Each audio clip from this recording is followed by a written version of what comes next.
Math. Class 12. New book. Federal Board. Bismillahirrahmanirrahim. Class 12 Math Federal Board, Chapter number 1, Functions and Graphs. Let's check the MCQs. Take the correct option in each of the following. First part is, which of the following is an example of exponential growth function?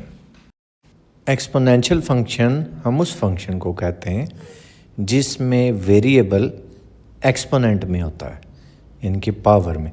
जैसे usually हम x rays to power 3 लिखते हैं ना, लेकिन अगर 3 raise to power x हो तो इस फंक्शन को हम एक्सपोनेंशियल फंक्शन कहते हैं। अब उसमें आपको कौन सा नज़र आ रहा है? Option B, 3 raise to power x। Option B is correct. Number 2, the exponential decay function is expressed by. Exponential function तो आपको पता चल गया ना कौन सा है। अब ये चारों देखें, चारों आपको एक्सपोनेंशियल नज़र आ रहे होंगे। डिके का मतलब होता है कम होना। अब हम देखेंगे किस में कम हो रहा है।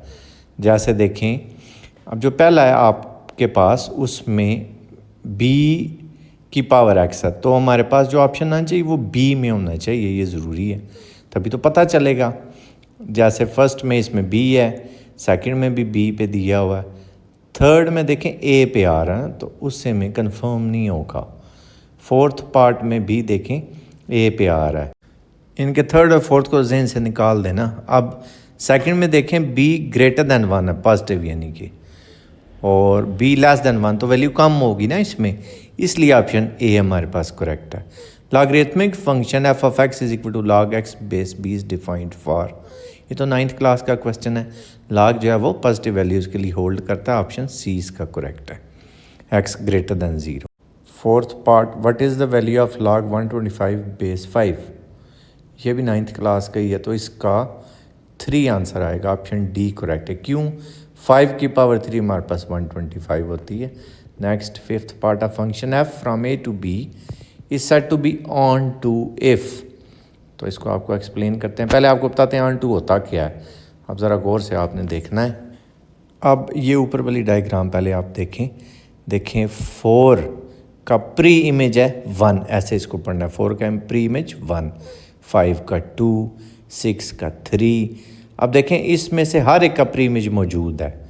इसको चलें बी कह लें, इसको ए कह लें। बी का हर एलिमेंट प्री इमेज रखता है, तो ये ऑन टू फंक्शन होता है, सर्जेक्टिव भी कहते हैं। अब इस डायग्राम को देखें, इसमें 7 मिस हो गया, 7 का प्री इमेज नहीं है। अब आपने ये ज़हन में रखना है कि मिस हो गया, तो ये सर्जेक्टिव भी नहीं है, यानी कि ऑन टू नहीं है, तो इसका ऑप्शन बी करेक्ट है। नेक्स्ट पार्ट है the function F of x is equal to x plus 1 where f is a function from 1 2 3 to 2 3 4। अपने फंक्शन में वैल्यू पुट करके देखें 1 पुट करेंगे, एफ ऑफ 1 आ जाएगा 2, एफ ऑफ 2 आएगा 3, एफ ऑफ 3 इसी तरह के आ जाएगा 4। चलो मैं आपको ये ड्रा करके भी बताता हूँ। ये 1 2 3 ये डोमेन हो गई, और आगे 2 3 4 ये रेंज बन जाएगी। तो 1 मैप हो रहा है 2 पे, क्योंकि 1 पुट किया था तो 2 आया था, 2 3 पे, 3 4 पे। तो अब इसमें देखें कोई मिस है? नहीं है, रिपीट भी नहीं है। अच्छा, डोमेन रेंज दोनों में ना को मिस हो ना को रिपीट हो, तो both 1 to 1 and onto होता है। इसका दूसरा नाम है बाइजेक्टिव फंक्शन। ये भी नेक्स्ट देखें, इसमें आपको और अच्छा क्लियर होगा। The function f from R to 0 to infinity defined by f of x is equal to x square plus 1 is. अब इसमें मैं सारे चेक करते हैं। बस हम देखें, अगर आप x में 1 पुट करते हैं, यहाँ पे 1 का स्क्वायर 1, 1 प्लस 1 2 आया। अब -1 पुट करके चेक करें, क्योंकि डोमेन रियल नंबर है, कुछ भी पुट कर सकते हैं। -1 का स्क्वायर 1, 1 और 1 फिर 2 आ गया, यानी कि 1 भी 2 पे मैप, -1 भी 2 पे मैप, यानी कि हमें रिपीटिशन मिल गई है। तो जब रिपीटिशन मिल जाए तो फंक्शन 1 to 1 नहीं होता। और इसका दूसरा नाम है इंजेक्टिव फंक्शन, यानी कि ये कन्फर्म हो गया कि इंजेक्टिव तो नहीं है भाई। अच्छा, ये जो कुछ है ना, ये 0 to infinity semi closed interval, ये रेंज है आपके पास, इसको हम रेंज कहते हैं। जो इमेजेस होती हैं ना, इमेजेस का सेट रेंज कहलाता है। बल्कि जो प्रीवियस एग्जांपल है ना, उससे मैं आपको ये एक दफ़ा फिर क्लियर करता हूँ। अब इसमें देखें, ये 4, 5, 6 ये रेंज है। अगर 7 भी शामिल कर लें, अब देखें 7 इमेज तो नहीं है ना किसी की, लेकिन अगर 7 भी शामिल कर लें, इसको हम कोडोमेन कहते हैं। तो रेंज सब सेट होती है कोडोमेन का।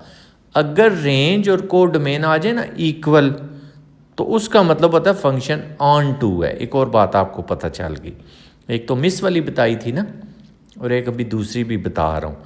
तो ये जो है ना, ये रेंज कोडोमेन के इक्वल आ रही है, और दूसरी चीज़ क्या है कि रिपीटिशन भी आ गई है, टू रिपीट हो गया है ना, 1 भी 2 पे मैप हो रहा है, -1 भी 2 पे। तो ये फंक्शन ना ऑन टू है ना 1 to 1 है। Option C is correct. अच्छी तरह इस कंसेप्ट को ओके करना है आपने, वेरी इंपॉर्टेंट कंसेप्ट।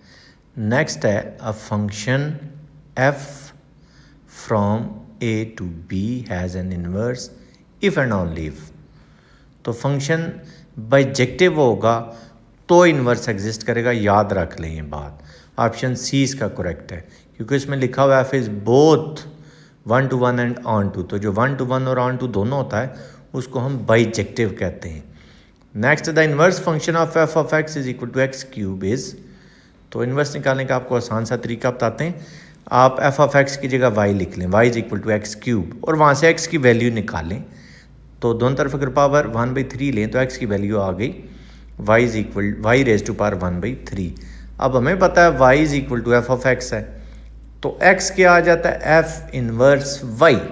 ये नहीं करना एफ मल्टीप्लाई हो रहा है उधर जाके डिवाइड, ऐसा नहीं है। एक्स क्या है, एफ इनवर्स वाई। तो इस एक्स की जगह हमने एफ इनवर्स वाई लिख लिया। ये बस आपका ऑलमोस्ट आंसर आ चुका है, सिर्फ आपने वाई को एक्स से रिप्लेस करना है। तो एफ इनवर्स एक्स क्या आ जाएगा, एक्स रेज टू पावर 1/3 या थर्ड रूट ऑफ एक्स, और वो में कहाँ दिया हुआ है, डी ऑप्शन में। Option D is correct. Part number 10, the function F of x is equal to sine x where f is a function from closed interval -π/2 to π/2 to -1 to 1 and -1 to 1 is also closed interval। अब ये -π/2 to π/2 ये fourth quadrant और first quadrant को represent कर रहा है, और ये साइन की ओरिजिनल रेंज है। तो इस डोमेन में साइन फंक्शन बाइजेक्टिव होता है, यानी कि 1 to 1 भी होगा और ऑन टू भी होगा। ऑप्शन सी करेक्ट है। नेक्स्ट है the inverse function of f of x is equal to 1/x। तो अभी आपको इन्वर्स निकालने का तरीका बताया ना, ये निकाला हुआ अभी दोबारा देख लें। ऑप्शन डी करेक्ट है। नेक्स्ट है स्केलिंग रेफर्स टू। स्केलिंग का मतलब होता है रीसाइजिंग करना ग्राफ में, लेकिन प्रॉपर्टीज चेंज नहीं होने देनी है आपने। तो ऑप्शन सी इसका करेक्ट है। नेक्स्ट है which of the following statement is true for the uniform scaling. तो स्केलिंग और यूनिफॉर्म स्केलिंग में फ़र्क सुने। इन स्केलिंग हाइट एंड विड्थ में चेंज डिफरेंटली, लेकिन यूनिफॉर्म स्केलिंग में ऐसा नहीं है, both width and height change proportionally. ये लिखा हुआ मैंने, देख लें। Option A is correct. What is the effect on the graph of f of x when it is replaced by f of x plus 2? तो जब f of x plus 2 करेंगे तो 2 यूनिट लेफ़्ट साइड पे जाएगा। अगर f of x -2 करते हैं तो 2 यूनिट राइट पे जाएगा। अगर f of x लाने के बाद उसमें 2 ऐड करते हैं तो 2 यूनिट अप होगा, और अगर f of x लाने के बाद उसमें -2 करते हैं तो 2 यूनिट डाउन होगा। इसका ऑप्शन बी करेक्ट है। Next, domain of y is equal to sine inverse x is. तो जो इनवर्स की डोमेन है वो ओरिजिनल की रेंज होती है, और साइन की रेंज क्या है, -1 से 1 तक। तो इस क्वेश्चन में डोमेन बन जाएगी। That's why option C is correct.